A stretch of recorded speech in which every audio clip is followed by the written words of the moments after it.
Hello everyone, सबैलाई नमस्ते, good morning. म यति बेला एउटा सानो मिनी ब्लग लिएर आइसकेको छु। घरको सबैजना चाहिँ अहिले मकै गोड्न गइसक्नुभयो। मलाई चाहिँ घरको खाना बनाउने जिम्मामा छोडिदिनु भएको छ। अनि अहिले भर्खरै गोरु चाहिँ पर कान्लामा छोडेर आएको छु। उहाँ चराउन लगेको थिएँ।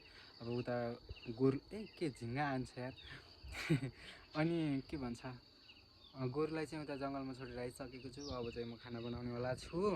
फाइनल्ली मैले तरकारी पनि काटिसकेँ। अब तरकारी काटियो, सिमी, आलु, न्युटरी सबै मिसाएर तरकारी बनाइन्छ। अहिले चाहिँ मिठो यस्तो खालको। यो तरकारी चाहिँ स्पेसल मेरो लागि हो। अब घरको लागि चाहिँ यहाँ मासु छ। फेरि यो हिजो साँझ बाआमाले खाएका झुरा मेरो बड्डाबड्डीले मान्दैनन्। मासु भनेपछि प्राण तेज हो, मान्दैनन्। गाह्रो छ यार एक दिन भान्सामा बस्नलाई यार। डिबी खोज्छु, डिबी भेटिन्न। साँझ बाआमाले मासु पकाउने एउटा डिबीमा, अब आफूलाई फेरि मासु नचल्ने एउटा कोरान्टो थियो र कोरान्टो खोज्छु, भेटिँदै यार। आमाले माझिने यहाँ राखेर चाहिँ बल्ल भेट्यो होइन।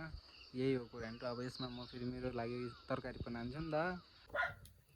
यहाँ भात पाकेर तयार भइसक्यो। यहाँ चाहिँ सिगार पाकिसक्यो, सिगार होइन के, यसमा सिगार छ। अनि यसमा अब मेरो लागि न्यू तरकारी पाक्दैछ। तरकारी भन्ने कि ट्युन भन्ने, हाम्रो भाषामा चाहिँ ट्युन है, ट्युन पाक्दैछ।